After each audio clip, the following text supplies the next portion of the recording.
Hi everybody, my name is Dr. John Lucio. I practice integrative medicine and pain management in Jefferson City, Missouri. Welcome back to our channel. We had a little bit of a time away. We were gone for a long time. Yeah, for a few weeks for a lot of different things. But we ran out of content. No, just kidding. No, there's always content. And this is my wife. I'm Jennifer Sue. I practice conventional gynecology and integrative medicine. And you practice what? I mentioned it already. Oh, you did? Yeah. We're rusty. Today's topic's really cool. It's about how to prevent dementia. All of us know someone who has either Alzheimer's disease or dementia, either close to us or someone we know, and we all want to avoid having that. If you have not subscribed, please go ahead and do so. We love integrative medicine and keeping you guys healthy and out of the doctor's office. And always hit that notification bell so you know when we've uploaded our next video. So we're going to talk about healthy brain aging.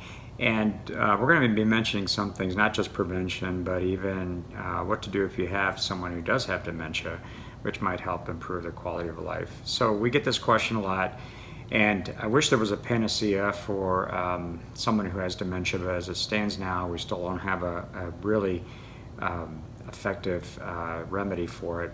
But there are some things you can do to help prevent the progression or even prevent it from even taking place in the first place.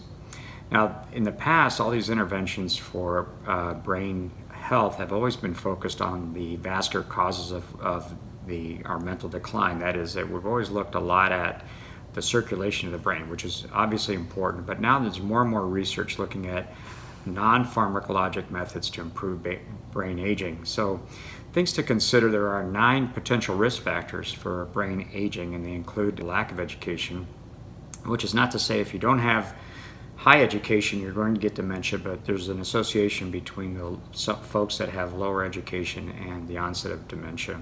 Hypertension: if your blood pressure is consistently high and untreated, you are at increased risk. Obesity, because of its potential for having a chronic inflammatory state. Hearing loss, smoking, depression, physical inactivity, social isolation. That means you don't have very good social contacts or someone outside that you have contact with. You are at increased risk, and diabetes. So those are some pretty major things, and they cover conditions that a lot of Americans have. So as long as you're aware of those things and maybe you address them, you actually may have an impact. So let's talk about physical activity. Well, when you look at heart disease, there's a lot of good recommendations on what type of physical activity and exercise you should be doing. Unfortunately, with healthy brain aging, there really isn't a good recommendation.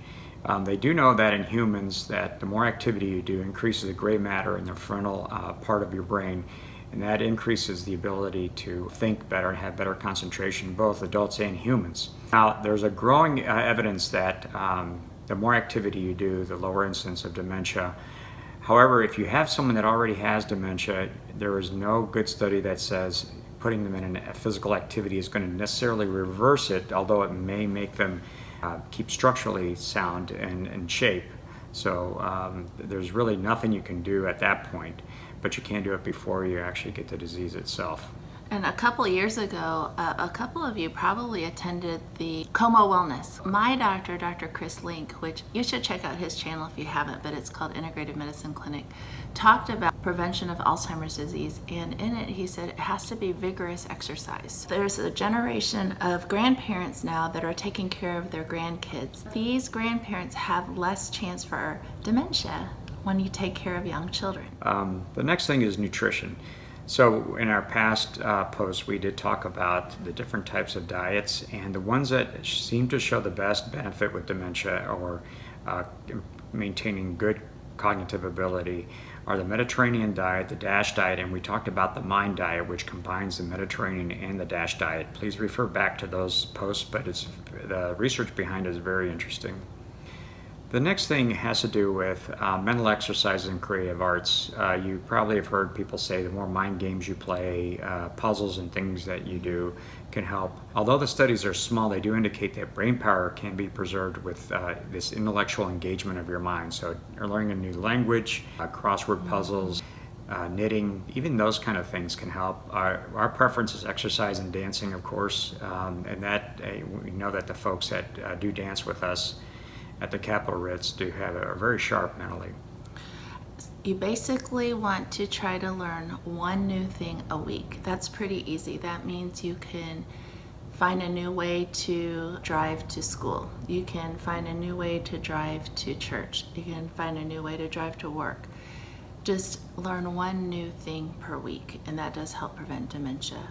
The next thing is mindfulness, meditation and spirituality. This is actually all falls into help preventing social isolation.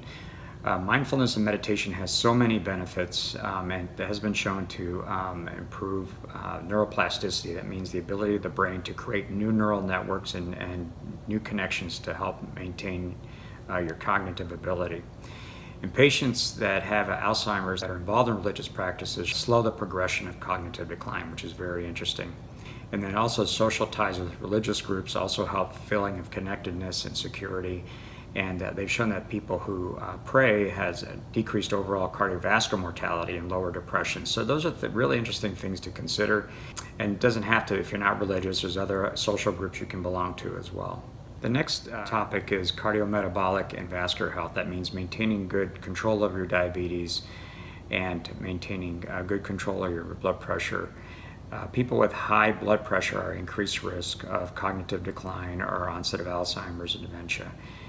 So it's good to make sure you have that treated. A lot of people don't treat it because oftentimes there's side effects to the medications, and we did do a piece on what things you can do that do not involve medications to help control your blood pressure. Next topic is what you do in terms of botanicals. Now, if you look on the internet, there are so many out there that state that there's panaceas for treating Alzheimer's and cognitive decline, and we're going to mention a few of those. I can tell you that there are very few that can reverse the effects. They can improve some of the symptoms of it, and that's things you should be aware of whether you really want to spend your money, and you really need to use these botanicals wisely. The first thing I'm going to talk about is Ginkgo. There are many consumers that take this medication thinking it's going to help with brain health. The studies have had mixed results. I think it does help though with early dementia. So if you have early dementia, you can try using Ginkgo, but like you said, the results are mixed. And also find some whole coffee fruit extract. And if you take 300 milligrams per day, it increases brain-derived neurotrophic factor, which means that it's regenerating brain tissue. Something we learned from Dr. Link a couple years ago at the Como Wellness Conference as well. It's super hard to find. I haven't been able to find it too easily, but just keep searching because it's not going to be on Amazon. On Amazon, when I've tried to look, it's all in mixes. You're just going to have to try to find it, but it's whole coffee fruit extract. The next thing is something called Bacopa, B-A-C-O-P-A. It's used in Ayurvedic medicine. It's said to improve memory and cognition. And the research has been very interesting. However, it has mostly been in what they call in vitro. That means it's outside the human body in either a dish, and it's also been shown in rodents. So, but it's used extensively in Ayurvedic medicine. The next one is ashwagandha. Ashwagandha seems to be used almost in everything. In a study in 2017, they showed that the treatment groups had improvement in processing, attention, and memory. So, and it's also used as a mild sedative as well. Which our next dog should be called Ashwagandha. What would we call it for short? Ashy. The next supplement is California poppy. This is not the red poppy that's used for narcotics, and this is used to it can improve memory and concentration in the elderly. The next one is called Skullcap. It's also been used to help reduce anxiety, and this is a symptom we see a lot people that have Alzheimer's or dementia. It's a very natural way to help with their nervousness. The next one is lemon balm, traditionally used as a mild sedative. In one study in 2018, the combination of lemon balm, rosemary, and sage was more effective than placebo in helping patients have verbal recall. That means being able to remember things that were said to them. And then the last is wild milky oats, which we don't talk about a lot and you don't see it very much, but it's been used traditionally to support mental health and cognitive function. Indications include anxiety, tension, and stress.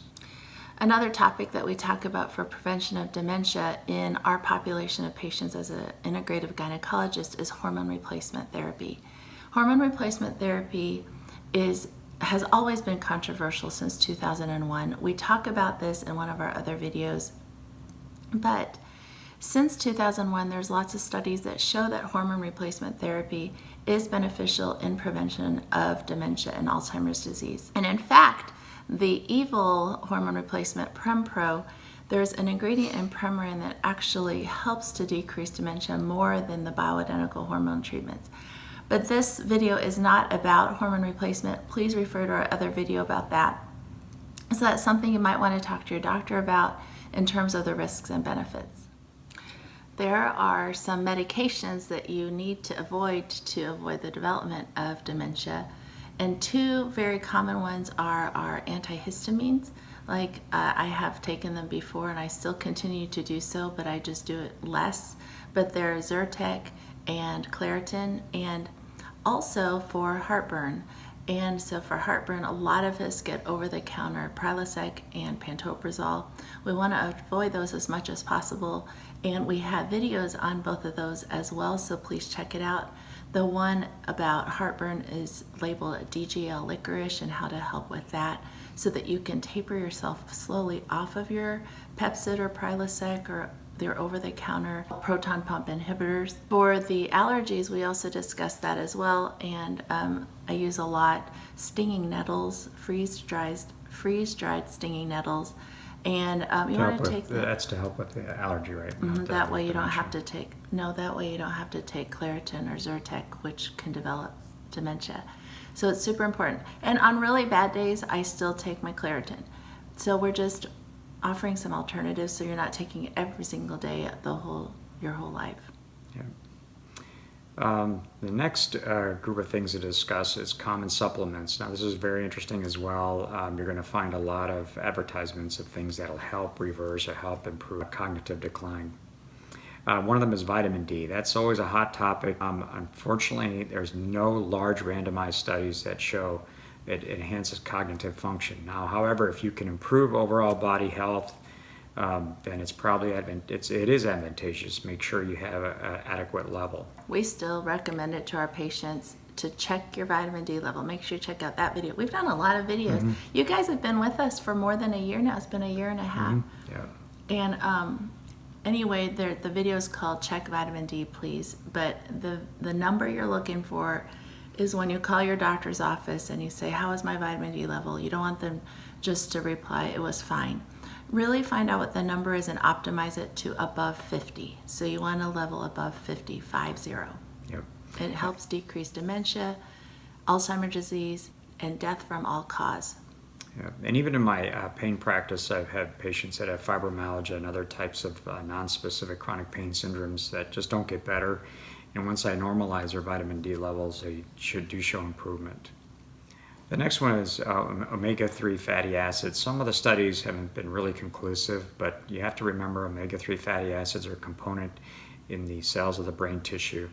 And so it's always make sure to have a healthy level of omega-3 fatty acids in your diet. The next one is magnesium. Several observational studies have showed that increased dietary intake of magnesium has been associated with lower rates of cognitive impairment. So that's not a bad thing to take, especially at night. And I usually prescribe it for my patients to help with their fibromyalgia or muscle tension. So that's it for today. Just remember, maintain a good diet, make sure you exercise, keep your brain occupied, have good social contacts, and use botanicals and supplements wisely. And that's it for today. Thank you for joining us. I thought you were going to announce the next. We're going to talk about the secret to weight loss that no one talks about.